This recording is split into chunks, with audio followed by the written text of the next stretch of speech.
हे दोस्तों, कैसे हैं आप सब। उम्मीद करता हूँ आप सब अच्छे होंगे, बढ़िया होंगे।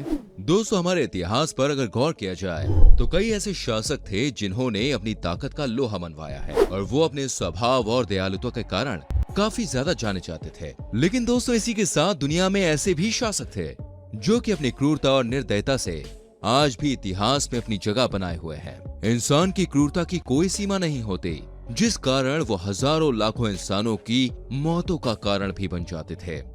और इसी क्रूर और निर्दय शासक जेंगिस खान के बारे में आज हम बात करने वाले हैं। जेंगिस खान मंगोलिया का शासक था, जो कि एक बहुत ही क्रूर और आक्रामक स्वभाव का था। ये किसी भी देश से बदला लेने के लिए किसी भी हद तक जाता था। जो इसकी बात ना माने, ये उस देश के नक्शे को ही बदल देता था और उस देश की पूरी प्रजा और उस राजा के पूरे परिवार को मार डालता था।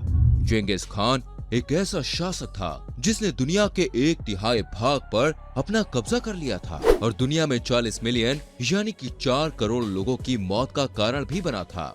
इस कारण जेंगिस खान को आज दुनिया का सबसे निर्दयी शासक कहा जाता है। दोस्तों, जेंगिस खान के जन्म के बारे में कई सारे अलग अलग लोगों की अलग अलग राय है। कुछ लोगों का मानना है कि इसका जन्म मंगोलिया के तट पर हुआ।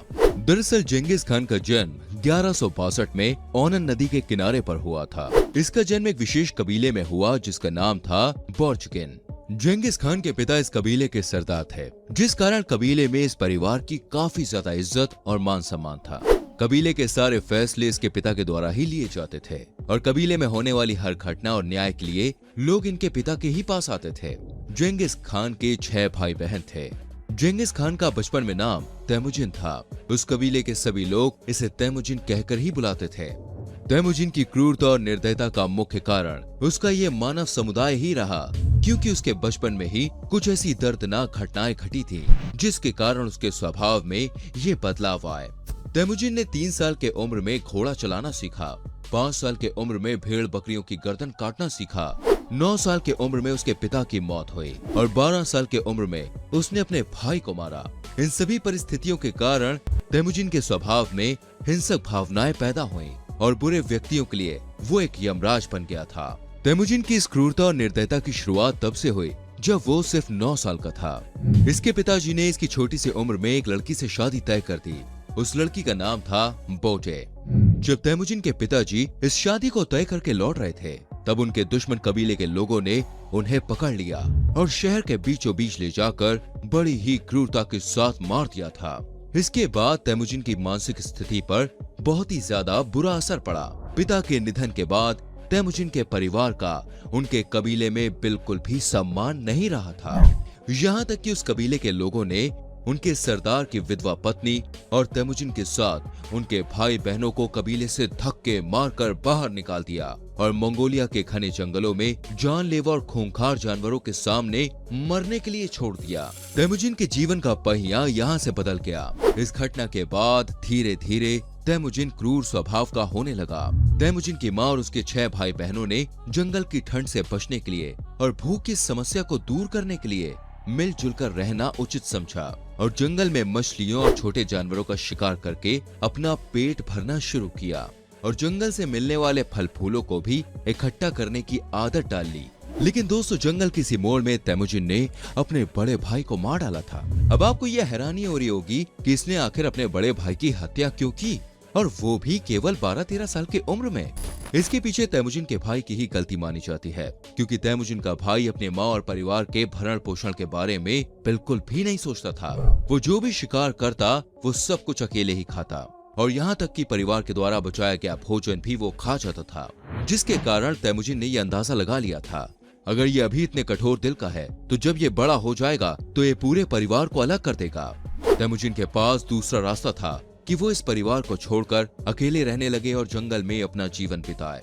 लेकिन छोटी उम्र होने के कारण और साथ ही सर्दी और भोजन की मार के कारण वो ऐसा नहीं कर सकता था। इसके बाद तैमुजिन ने सिर्फ 12 साल के उम्र में अपने बड़े भाई को मार दिया ताकि वो अपने परिवार के भविष्य को बचा सके। लगातार इसी सिलसिले के साथ तैमुजिन और उसके परिवार ने कैसे भी करके गुजारा किया और धीरे धीरे तैमुजिन बड़ा हुआ। इसके बड़े होते ही इसकी क्रूरता और निर्दयता के लक्षण दिखाई देने लगे। हालांकि वो बिना गलती के कभी किसी को नहीं मारता था। उसी समय तैमुजिन के एक बचपन का दोस्त भी था जिसके पास बहुत बड़ी सेना थी। उसका नाम था जमुखा। तैमुजिन ने अपने दोस्त के साथ दोस्ती बनाए रखी और इसका यही दोस्त इसके शासनकाल की शुरुआत का कारण बना। और इसी शासनकाल में तैमुजिन ने कई सारे देशों के राजाओं को हराया और उनकी पत्नियों और देशों की राजकुमारियों के साथ शादी की, जिसके कारण तैमुजिन के सैकड़ों बच्चे हुए। इसी कारण आज दुनिया में हर 300 लोगों में से एक का पूर्वज तैमुजिन ही माना जाता है। दोस्तों, तैमुजिन ने अपनी पत्नी बोटे के लिए अपनी पहली लड़ाई लड़ी। हुआ कुछ यूं था कि तैमुजिन के दुश्मनी कबीले थ्री मार्केट्स के लोगों ने तैमुजिन की पहली पत्नी को अगवा कर लिया। तैमुजिन के लिए अपनी इस बीवी का महत्व बहुत ज्यादा था, क्योंकि इन दोनों की शादी इनके पिता ने तय की थी। तैमुजिन ने अपनी पत्नी को छुड़ाने के लिए अपने दोस्त जमुखा से मदद मांगी। जमुखा के पास एक विशाल सेना थी। उसने तैमुजिन की मदद करने के लिए अगली ही रात को थ्री मार्केट्स कबीले पर हमला बोल दिया, जिसके बाद तैमुजिन ने बड़ी ही शूरवीरता के साथ लड़ाई की और अपनी सेना के साथ मिलकर उस कबीले के सभी सैनिकों को मार दिया। यहाँ तक कि उस कबीले की हर महिला, हर बच्चे को बड़ी ही निर्दयता के साथ मौत के घाट उतार दिया गया। तैमुजिन की इस लड़ाई के बाद उस कबीले के कई लोग उसे अपना सरदार मानने लगे और इसी के साथ तैमुजिन की क्रूरता का शुभारंभ हुआ और ये दुनिया का सबसे क्रूर शासक बनने की तरफ इसका पहला कदम था। इसके बाद तैमुजिन और जमुखा दोनों ने मिलकर अपनी आगे की सारी लड़ाइयां लड़ी और कई बड़े बड़े साम्राज्यों को हराकर उन पर कब्जा किया। लेकिन उन दोनों की इस दोस्ती के बीच में दरार आने लगी और जमुखा ने सोचा कि अगर ऐसा ही रहा तो एक दिन तैमुजिन मेरे इस शासन की कुर्सी पर कब्जा कर लेगा, जिसके कारण जमुखा ने तैमुजिन को मारने के लिए अपनी फौज भेजी।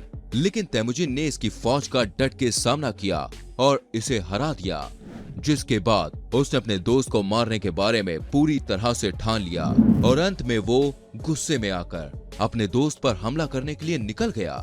उसने जमुखा पर पूरी सेना के साथ हमला किया और अपने दोस्त को मौत के घाट उतार दिया। और इसी युद्ध के बाद मंगोलिया देश पर केवल तैमुजिन का अधिकार हो गया।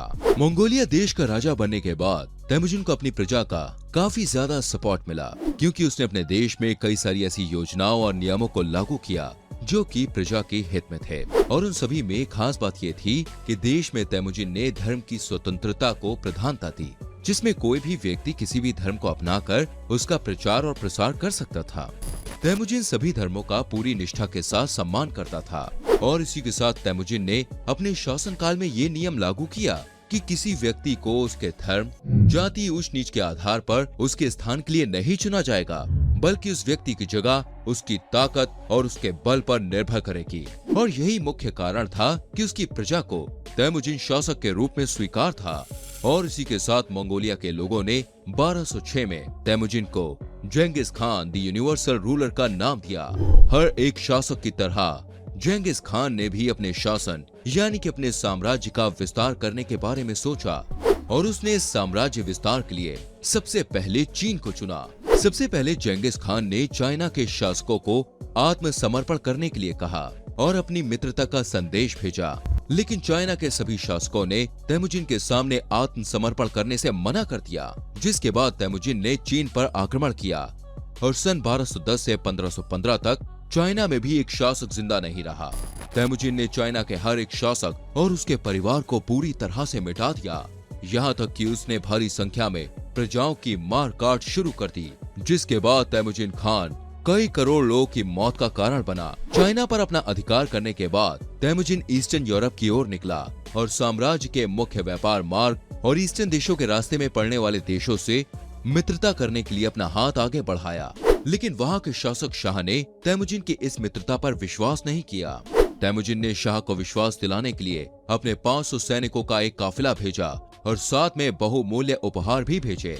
लेकिन जब उनके सैनिक उपहार लेकर उस देश तक पहुँचे तो वहाँ के शासक शाह ने तैमुजिन के स्वभाव पर भरोसा न करते हुए उन सैनिकों के बीच मार काट शुरू कर दी और सारा धन लूट लिया।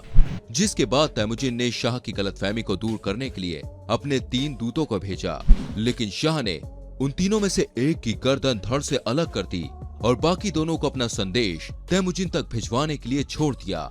इसके बाद तैमुजिन का दिमाग खिसक गया और उस देश पर उसने हमला कर दिया।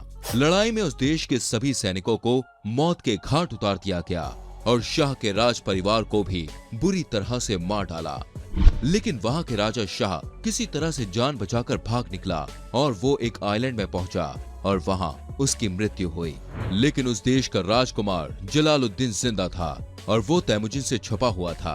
पर तैमुजिन ने जलालुद्दीन को मारने के लिए पूरी तरह से ठान लिया था और अपने सैनिकों को चारों ओर सभी देशों में फैल जाने का संदेश दिया। जलालुद्दीन वहां से भागता हुआ दिल्ली के सुल्तान इल्तुतमिश के पास चला गया और अपनी रक्षा की भीख मांगने लगा। लेकिन इल्तुतमिश ने जलालुद्दीन की सहायता करने से इनकार कर दिया, जिसके बाद अंत में जलालुद्दीन वहां से भी थक हार के भाग गया और अंत में एक नदी के किनारे वो मारा गया।